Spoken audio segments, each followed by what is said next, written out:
Okay, let's wait for YouTube to get started. And friends, this tour is brand new or relatively new, so that you friends probably have never seen Let's this wait for before. YouTube to get started. And friends, this is All right, all right, all right, all right. So YouTube is up and running. Let's now share. Let's now share my screen.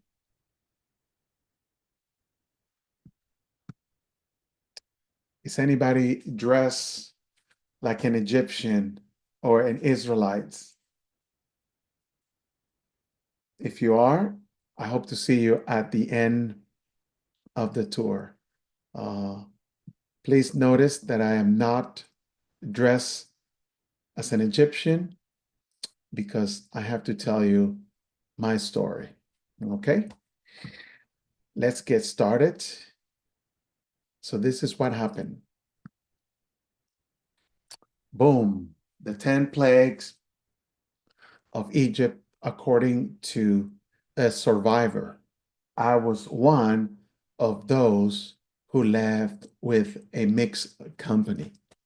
The title of the tour, you already know it, is the 10 Plagues. And I must tell you that this is a fictional character. The Bible does not talk about an Egyptian who left with the Israelites telling their story or their experience. This is my own take on a popular story, and I started thinking, what would an Egyptian say if they witnessed the 10 plagues? And this is the unique perspective that I'm going to be presenting to you today. Last Monday, I presented a different angle. What if Joseph, the son of Jacob, what if he would have been alive during the 10 plagues? What he would have said? And that's a tour that I presented last Monday. Friends, as usual, many of you are very kind and you guys are registering by going to our website, myvirtualbibletour.com/tours. This tour appears to be sold out on the website, but there's 200 connections tonight. Maybe the other 800 I had a last minute change. Friends, we have more tours about the 10 plagues. For example, we start the whole story with Abraham and how Abraham passed it on to Isaac, and how Isaac passed it on to Jacob, and how Jacob passed it on to Joseph. That's Exodus part 1. On Exodus part 2, Joseph died, and Moses takes us through the 10 plagues, and it actually takes us out of Egypt. And that's Exodus part 2. Okay. And the tour, the original tour, which we started 5 years ago, and when the pandemic started, the 10 plague of Egypt. We go in more detail as to what each plague represent and how Jehovah humiliated each one of those plagues. So what I'm about to show you now, it's something that I want you to share with others, if that's okay with you. For example, for next Sunday, I will be presenting the tour, Greece Tour Experience Paul Ministry. My company is planning a trip to Greece in October of this year, and I want to give you a preview of what that trip is all about. I will cancel the 70 CE, the burning of Jerusalem, and I will present the Greece tour instead.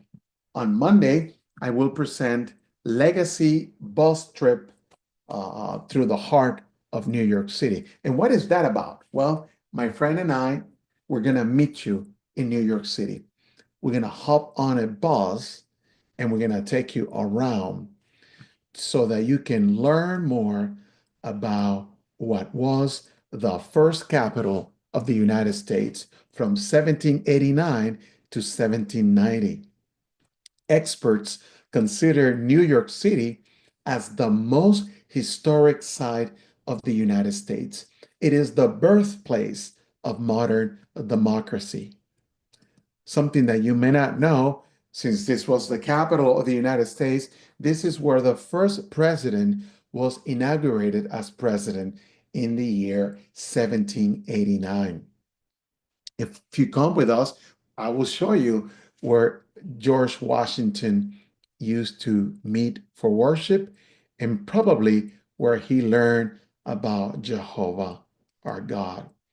The tour is fascinated in a way that it talks about all the things that were first done in New York City.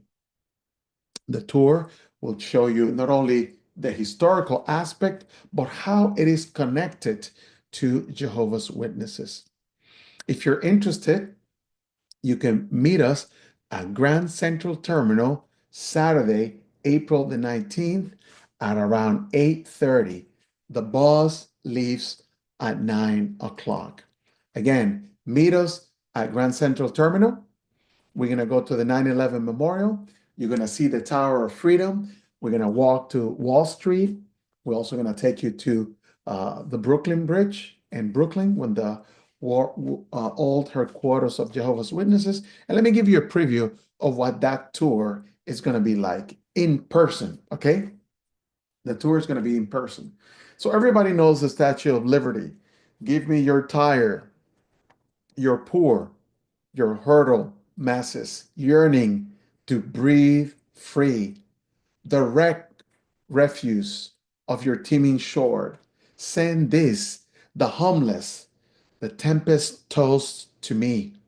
I lift my lamp beside the golden door. That was the dedication of the Statue of Liberty. It was a poem written in 1883 titled The New Colossal at the Statue of Liberty. This is the sonnet by Emma Lazarus, and she dedicated to the Statue of Liberty. The Statue of Liberty was born in France, but at the age of 2 years old, she settled in the United States. Today, that statue is 140 years old. And boy, she looks good for 140. But she's not new. She is the face of Isis in Egypt. She's the face of what the Greeks will call Aphrodite. She is the face of what the Romans will call Libertas. So basically, the Statue of Liberty, it is something that was worshipped in the past. And today, the subtle impact of the Statue of Liberty or Isis are all reincarnation of Isis and Ishtar. Coincidence? I don't think so. So nothing is really, really new in this world. Satan reduces, reuses, and recycles. And in this tour, we're going to take you to the Freedom Tower, which you see is the third one on the screen, this one. And the first one on the left used to be the Twin Towers before the 9/11 attack. If you go now, you will see the Freedom Towers, and you can see the light showing where the two buildings used to be. We're going to visit the pool where these two buildings used to be. This is the 9/11 memorial. We're going to be walking around that area. Everything is very close in proximity. I will take you to the area on the pool where we can find the name of one of our brothers who appear in the broadcast and also was mentioned in one of our publications. Many people have asked, why is it called the Freedom of Tower? Because the date on the Statue of Liberty, that thing that she's holding is actually July 4th, 1776. And that's why this building, the Freedom Tower, measures 1,776 feet. Interesting. But the highlight of the tour is to see the place where George Washington used to worship, where probably he learned Jehovah's name. Everything is within proximity, and this is where the friends really, really have an exciting time to see Jehovah's name in the city of New York. As you heard, friends, the tour on Sunday is going to be about Greece. We're going to be talking about how the Greeks were an influential civilization in ancient times, not only in philosophy, art, and scientific advances, but also in biblical context. We're going to see how this language actually propel the Christian good news to the masses. And we're going to talk about where did the Greeks come from, according to the Bible prophecy, which animal it represented, and who was the one that Jehovah's used to fulfill his prophecy. Here I present to you Alexander the Great, and how come the Greek language will later become the language of what some people call the New Testament. So join us on Sunday and Monday for two back-to-back fascinating tours that is going to span your horizon.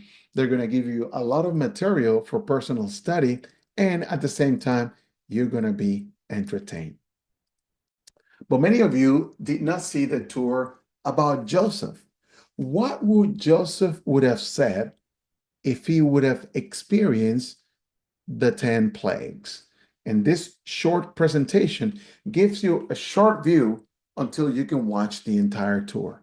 What we already know, we know that Joseph went from slave to ruler. He became a savior of the nation, and he reunited the family in the fertile lands of Goshen, and they prosper under Pharaoh's favor. But something changed. There was a new dynasty that did not know Joseph's favor. In this presentation, we're going to see how the 10 plagues may have been seen by Joseph by experiencing his experiencing in Egypt. So how this whole thing started? Well, the first time that Joseph is mentioned in the Bible appears in the book of Genesis, chapter 30, verse 24.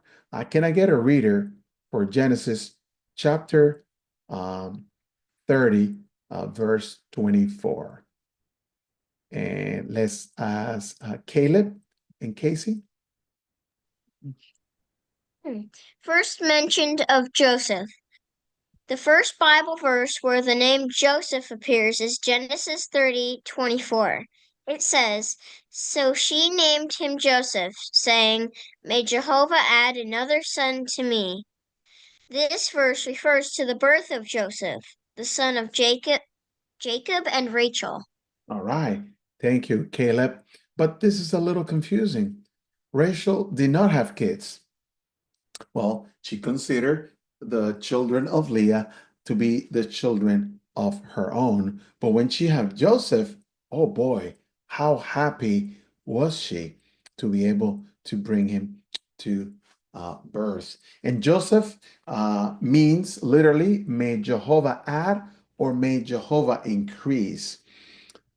Jacob was 91 years of age when he had Joseph. He was very active. So why did the brothers hate Joseph so much? It looks like Joseph, in not only was he favored by his parents, but he had a dream that would put their brothers in an uncomfortable situation. Can anybody help me read Genesis chapter 37, verse 2? Carol? Genesis chapter 37, verse 2. Why did Joseph's brothers hated him? Was it only because his father favored? Let's read verse 2. Carol? This is the history of Jacob. When Joseph was 17 years old, the young man was tending the flock with the sons of Bilhah and the sons of Zilpah, the wives of his father, and Joseph brought a bad report about them to their father. Oh boy, Joseph is a tattleteller. he was sharing to his parents what their brothers were doing. And I'm pretty sure he did that not to get them in trouble, but for them to be corrected. But this is the nail on the head. Why was Joseph hated so much? Can somebody help me read Genesis chapter 37? But now we're going to read verse 5. D minor. It says, later, Joseph had a dream and told it to his brothers, and they found further reason to hate him. Yeah. And that's what the Bible says. They found further reasons to hate him. Why so much hate? The answer is on verse 6, Genesis 37:6. Angel.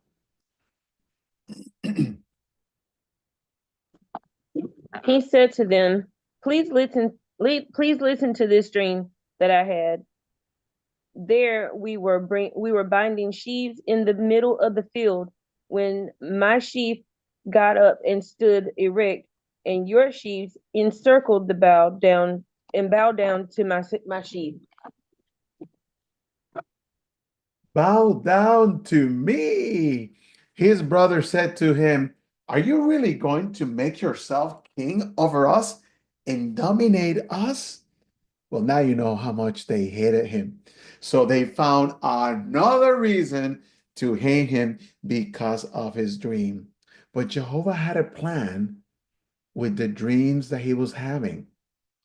You need to come back and you need to watch the tour, The 10 Plagues According to Joseph, which explain why he was sold to slavery, but it doesn't explain why was he accused of rape. Who's behind all of this? Who's behind all this injustice? Anyway, we hope to see you in that tour, and I'm pretty sure you're going to enjoy that angle when we present it. But today, you are here to hear about the 10 plagues from an unlikely person, a person that, according to Exodus chapter 12, verse 38, was part of a mixed multitude that also went out of Egypt with the Israelites. Hello, my name is Joseph. It's pronounced Joseph in Egypt.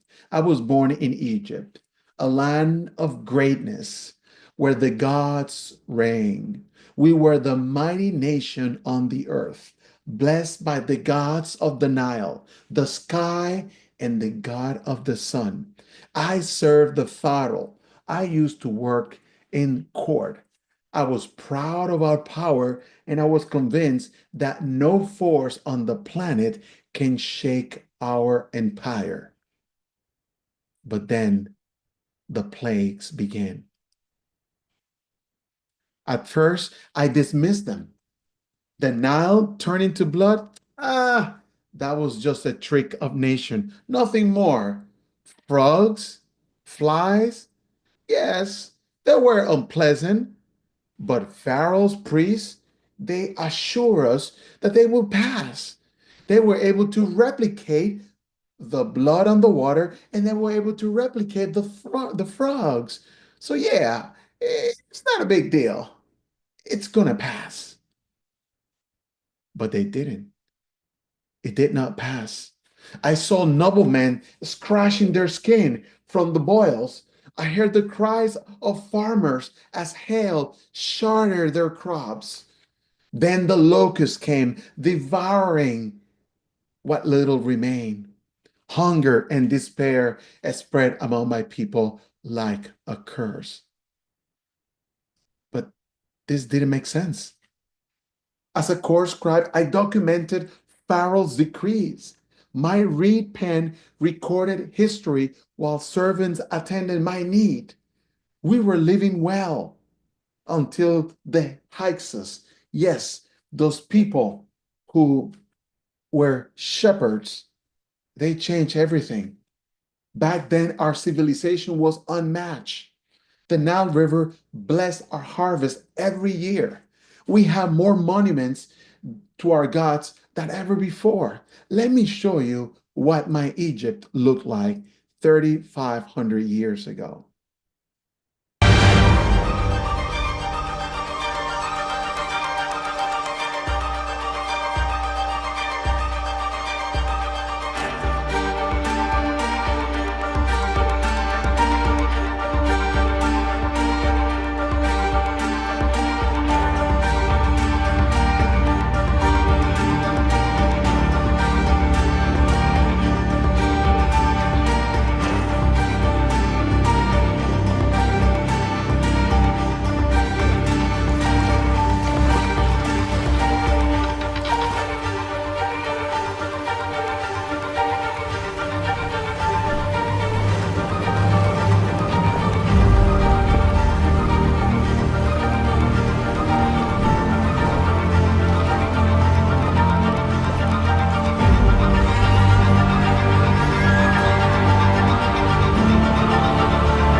I don't get it.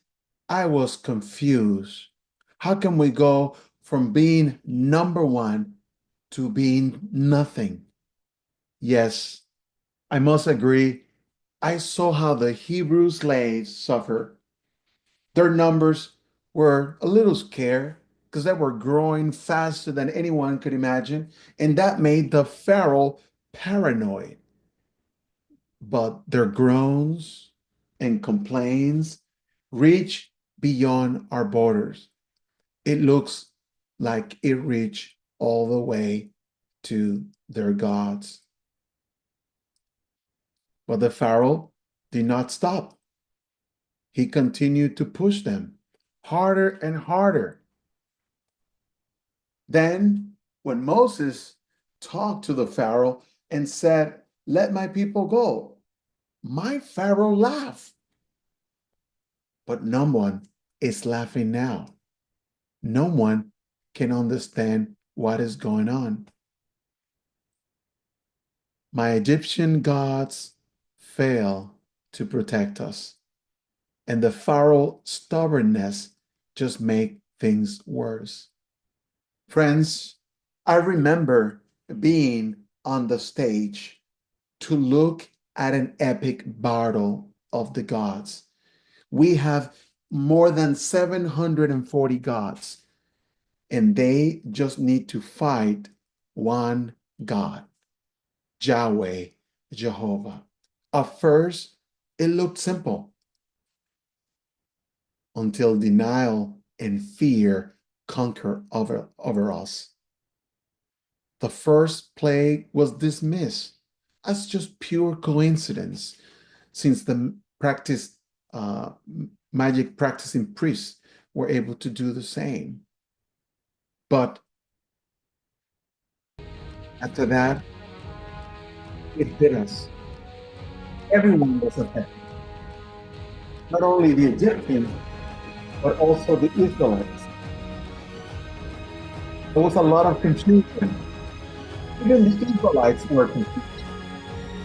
Nobody knew what was going on until we realized that the Pharaoh, our king, our human God, was worshiping the Nile when this took place. It was a humiliation of his God, of our God. But matters just continued to get worse.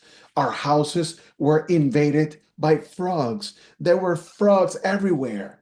And when the frogs die, then there were gnats and flies. We couldn't sleep. We couldn't eat. We couldn't breathe without these cursed creatures.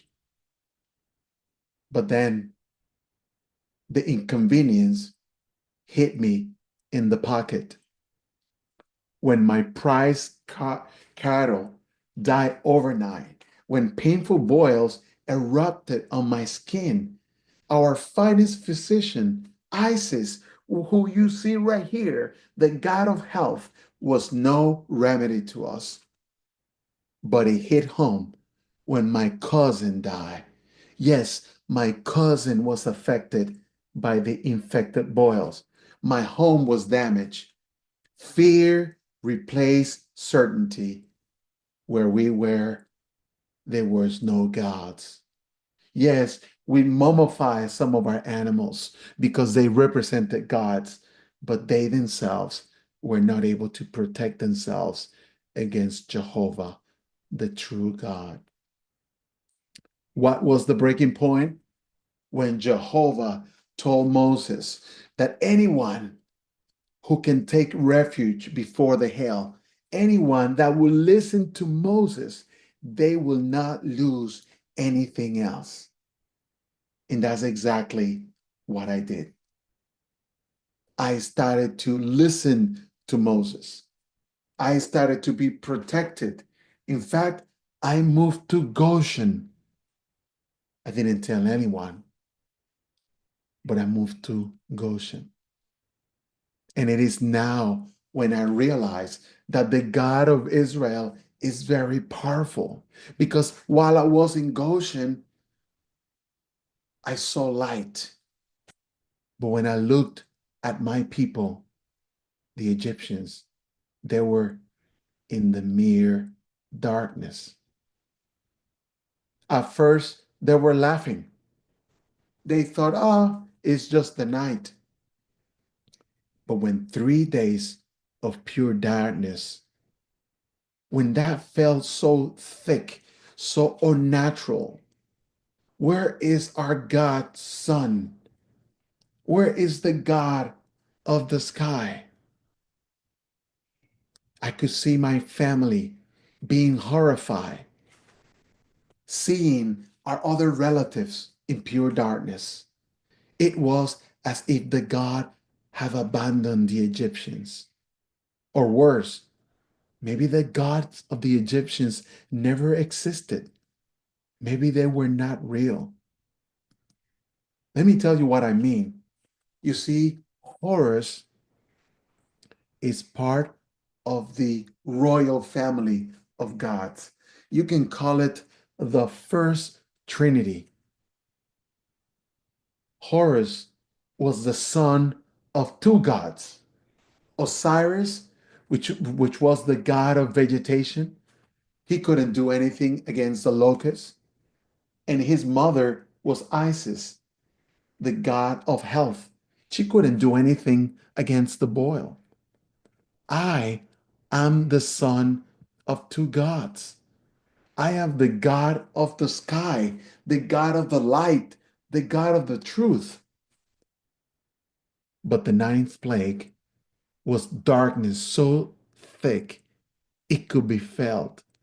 And what's worse, the Egyptians can see a little bit of light when they looked all the way to Goshen. If Horus was the powerful God of the sky, he was depicted as a falcon, as you guys see it here. He was believed that his right eye was the sun and his left eye was the moon. These celestial bodies travel across the sky when Horus flew through it. Horus was the god of light and truth. He fought against Seth, the god of darkness, who had murdered his father Osiris. The battle between these two gods was repeated every day. You have sun, the day, you got night. But now, for 3 days, Horus suffered a power outage. And the Pharaoh, instead of repenting and submitting to Jehovah, Pharaoh brazenly defied him. He even told Moses, get out of my sight. Get out of my sight. And just before Moses went, just before Moses left, he tells the Pharaoh, listen, there's one more plague, and the firstborn is going to die. You will not see me again. You will not see my face again. I was afraid. I was afraid because all my life I have listened to the Pharaoh.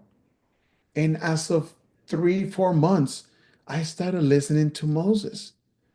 What he was saying to me, it was very strange. He was telling me to take a ram. Yeah, the animal that represented Amun Ra, which literally means kings of God. Pharaoh's primary wife bore the sacred title God's wife of Ammon. It was claimed that the god Ammon himself had relationship with her. So the firstborn of the Pharaoh was believed that it was the incarnation of Amun-Ra. It seems impossible that the protector of the Egyptian, the firstborn, will die. I was confused. I have seen play 6, play 7, play 8, play 9, and I know Jehovah is a true God. But killing one of my God and putting the blood on the door, everybody knows I am an Egyptian. You see, I am not like the Israelites that have a beard. I am shaved. I have never grown a beard in my life, but I needed to make a decision. I love my firstborn. I love what Jehovah have done for his people and for my people, those who have listened. I wanted to exercise faith. I wanted to respect the Passover. I don't want the destroyer to kill my firstborn. So I decided to move away from all the practices. I decided to do what my body is telling me not to do. I'm going to listen to Moses. He is the appointed spokesperson for the God of the Israelites.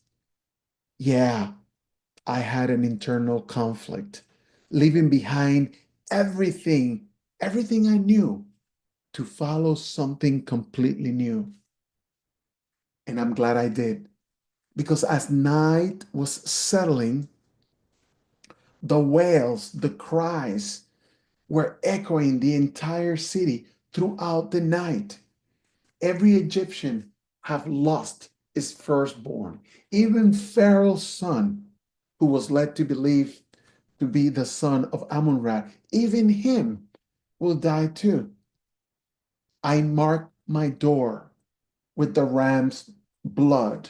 I chose the Hebrew God over the Egyptians' failed deities. We left at night. Egyptians, yes, my own people, they gave us silver, they gave us gold, they gave us clothing. We did not have time. We did not have time. So we have to leave. I was told that according to the Hebrew calendar, the day that we left was Nisan 14, 1513. And I was told that this day was so special to the Israelites that their God told them that Nisan 14 will serve as a memorial and it must be celebrated with no end, with no end. And that's what I'm going to do. I am going to celebrate Nisan the 14th forever.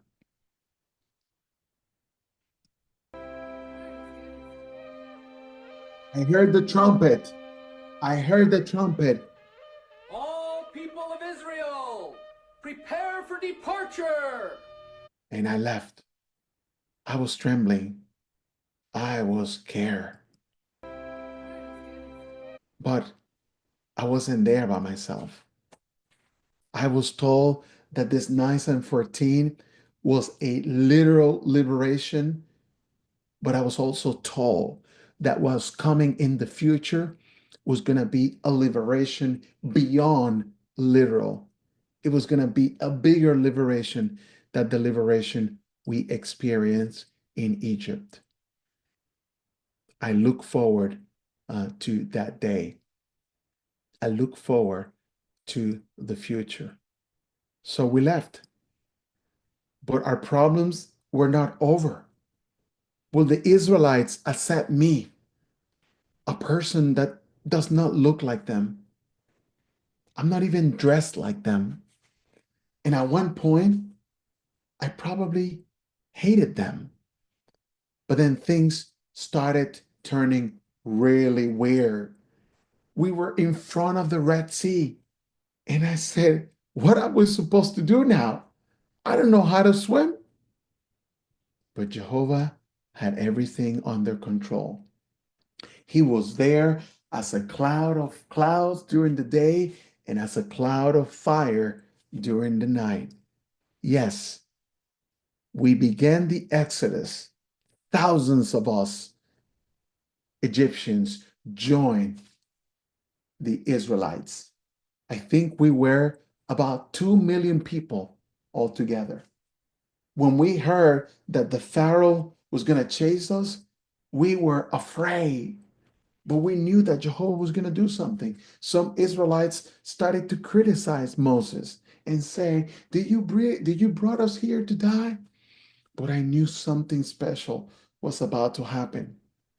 When I saw the waters parting, whoa, I said, this is the true God.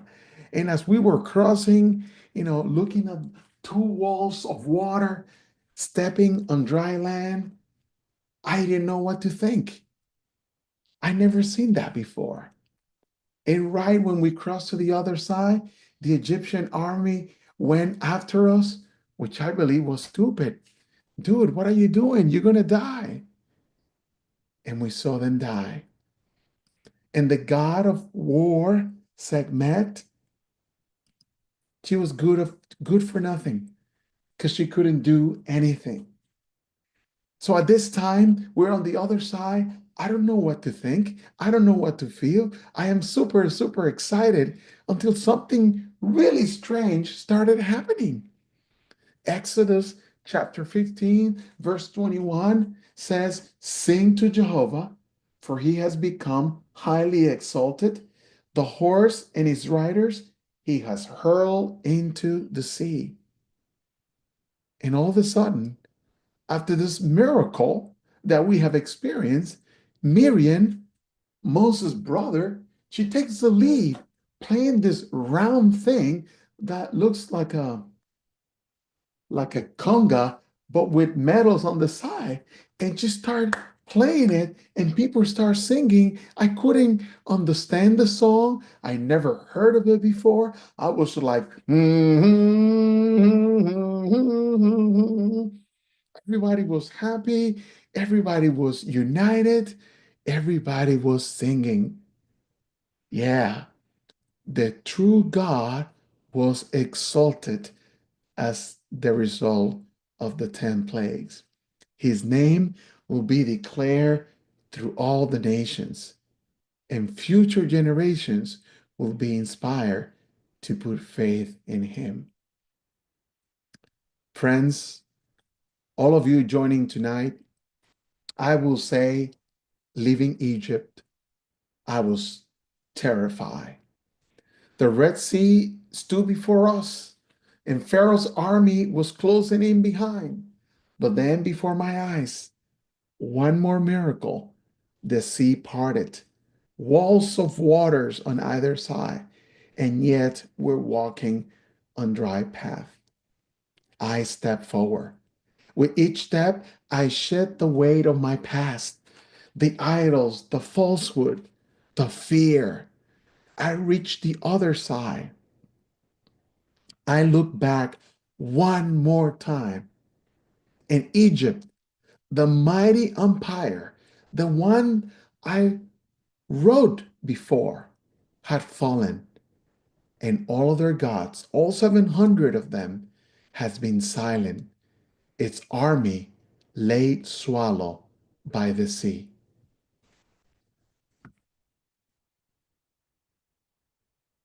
I am no longer an Egyptian. I am now free. Now I live among Jehovah's people. I am learning their ways, unlearning all the falsehood of my past. The journey has not been easy, but I've seen the power of the true God, and I am never, never, never, ever, ever, I'm going to look back. Thank you.